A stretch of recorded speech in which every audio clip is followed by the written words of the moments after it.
AKA Padders, welcome to Top Cal Tuesday. Now, here's the wild thing.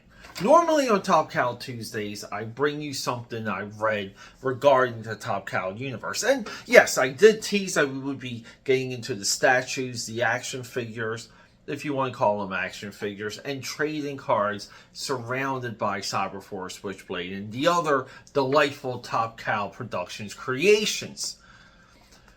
I was reading Cyberforce issue 5. I get to the end, the very end, and lightning struck my brain. So much so, that's the theme of this episode. What lies inside of this issue is a major key to the history of Mark Silvestri, Top Cal Productions, Wildstorm Productions, and one Jim Lee. Guys, girls, bears. Yes, is there any bears out there? Let's get into this.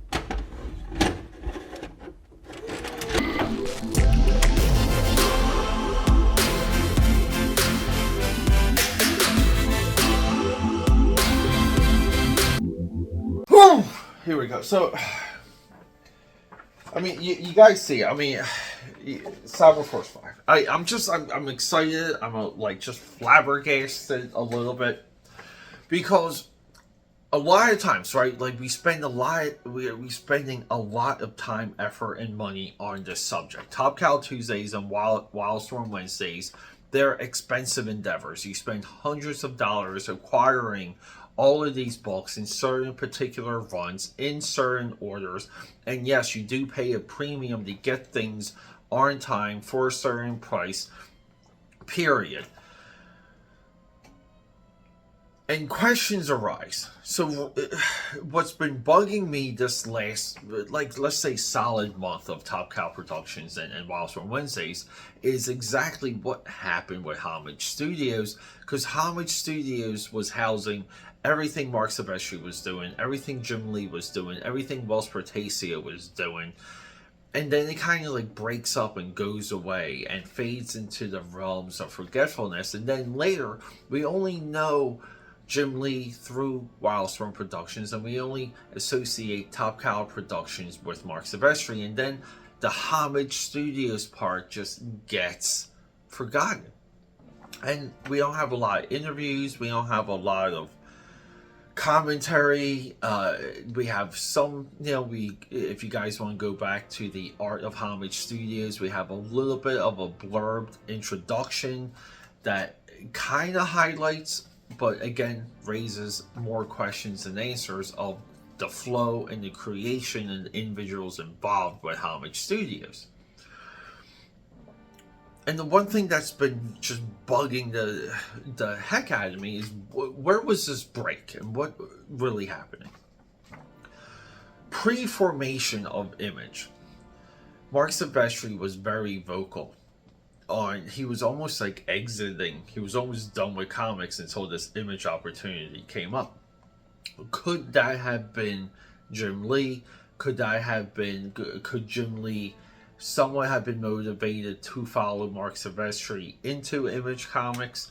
We know Todd McFarlane and Rob Liefeld. Rob Liefeld, in my view, was a rogue agent, and he went off to do his own book. And then the idea, that was Young Blood, because we have to remember some of the timeline. There's almost a year difference between Young Blood getting announced and then Image kind of dropping their bomb. Almost a year.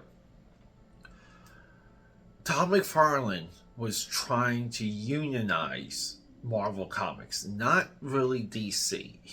Everyone that he was speaking to that later went to Image Comics he was in their ear to unionize. The failed unionization of Marvel Comics flowed right into the members of Image Comics. A lot of people attribute Rob Liefeld as being the full creative force, and then along the way, Jim Lee's just been vocal that once they crunched the numbers, right? Once they said we don't have to sell what X-Men sells, we can sell so much less than X-Men, and make more money.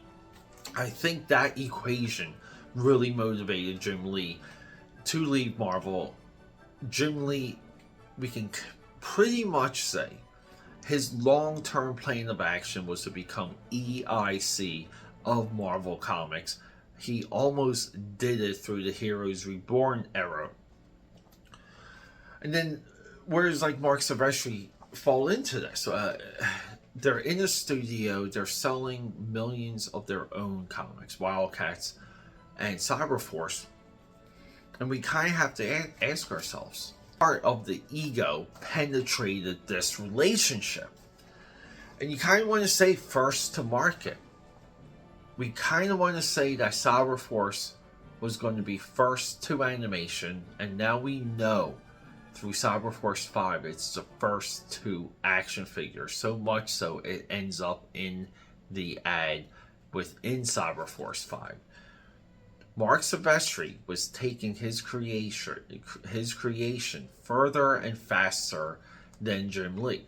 Jim Lee's Wildcats did get an SNES video game, Saturday morning cartoon, toy line from Playmates that really did run for 2 separate series with a full range where deluxe figures, 1 vehicle, 2 packs, all trading cards, really well packed stuff. And he had a deep relation with Playmates because he designs some Teenage Mutant Ninja Turtles. We never got the Leo from them. We only got 3 of those 4 Jim Lee designs.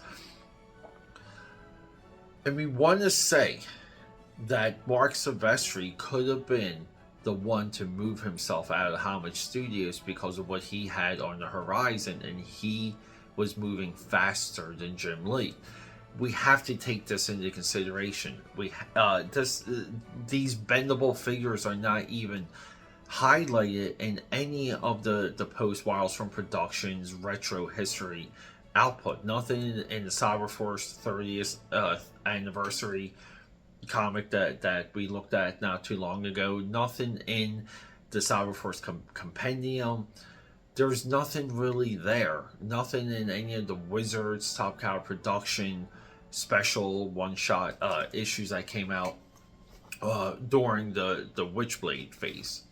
You know, when Witchblade was going crazy, Wizard put out a couple Top Cow one-shots or one-offs.